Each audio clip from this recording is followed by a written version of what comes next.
Hey, my name is Patrick, and today we're going to talk about the proper placement for your air vent on your steam radiator for your residential heating. So here we have three different radiators. They're exact same radiators. They are properly pitched so that it's pitched toward the main entrance, so that if when the condensation occurs in the radiator, it can flow back into the valve, into the pipe, and then we placing the air vent in three different places. So here we're placing on the side of the main entrance. Here we're pointing opposite of the main entrance. We often see that as a mistake. And here you have the most proper placement of the air vent on your radiator, which is somewhere at the 1/3 of the way of the radiator, on the opposite of the steam entrance. The red is that's our steam. So what happens is the steam always wants to go to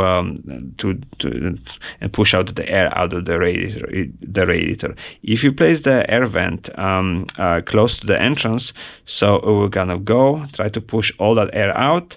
Then the moment the steam hits this valve, it's supposed to, at least by its design, close it so that no steam is released from it. But that means this whole part of the radiator is still filled with air. So that means the only hot sections is going to be this tiny little sliver of the radiator right here. So obviously this is the worst way to place the vent, because in essence you're losing all that function of your radiator. This is a very common way. Lots of, including professional plumbers, basically put a vent up here in a corner, and just maybe just because sometimes there's the easy opening.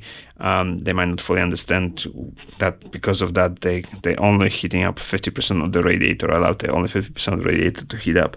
And again, the same function. The steam enters, the red stuff tries to push all the air out of through the air vent, and it does decent job pushes, but because also the steam, because it's hot, it raises up. So first this element raises up, this one, of course at the same time it condenses,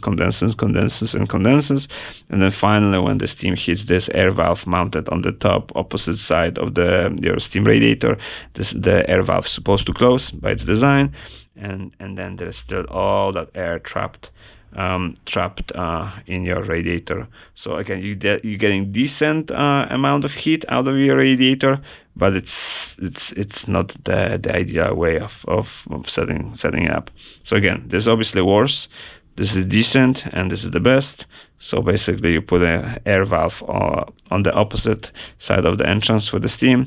The steam enters it, rushes towards the air valve, or rather tries to push as much air as possible through the air valve.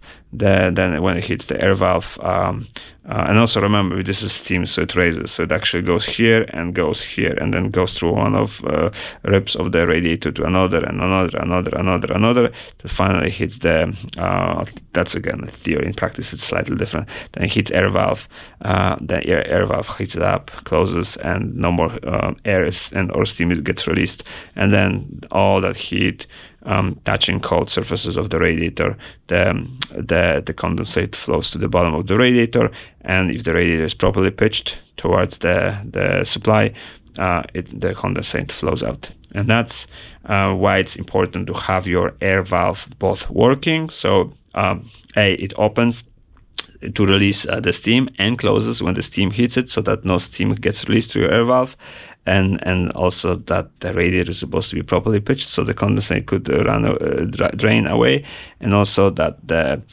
air valve is supposed to be placed in a proper position. So now sometimes you see lots of very popular plumbers on YouTube and the likes, and they show you how to so-called install their air valve, and you can see whether they actually know what they're talking about, or they just kind of know what they're talking about, because this is often the solution I see that they're doing. Right? Hopefully that was helpful for somebody.